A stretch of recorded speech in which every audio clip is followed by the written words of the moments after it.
സ്കൂളുകളിൽ കുട്ടികളെ കൊണ്ടുപോകാനും തിരികെ വീട്ടിലെത്തിക്കാനും കഴിയുന്ന വിധം സ്കൂൾ തുറക്കുന്ന ദിവസം ജീവനക്കാർക്ക് ജോലി സമയത്തിൽ മാറ്റം വരുത്തി. ഫെഡറൽ മന്ത്രാലയങ്ങൾക്കും മറ്റ് സ്ഥാപനങ്ങൾക്കുമാണ് ഇളവ്. Federal authority four government human resource ആണ് നിർദ്ദേശം നൽകിയത്. ഈ സൗകര്യം പരമാവധി 3 മണിക്കൂർ വരെ മാത്രമേ ലഭിക്കൂ എന്നും അധികൃതർ അറിയിച്ചു.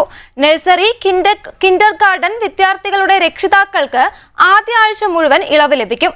കുട്ടികളെ പുതിയ രീതികൾ പരിചയപ്പെടുത്തുന്നതിന് കൂടുതൽ സമയം അനുവദിക്കാനാണിത്.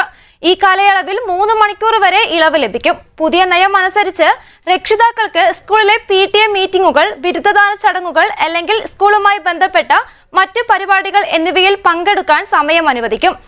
വിവിധ കരിക്കുലങ്ങൾ അനുസരിച്ച് സ്കൂൾ ആരംഭിക്കുന്ന തീയതികളിൽ വ്യത്യാസമുണ്ടാകുന്നത് കണക്കിലെടുക്കണമെന്ന് തൊഴിലുടമകളോട് UAE അധികൃതർ നിർദ്ദേശിച്ചു.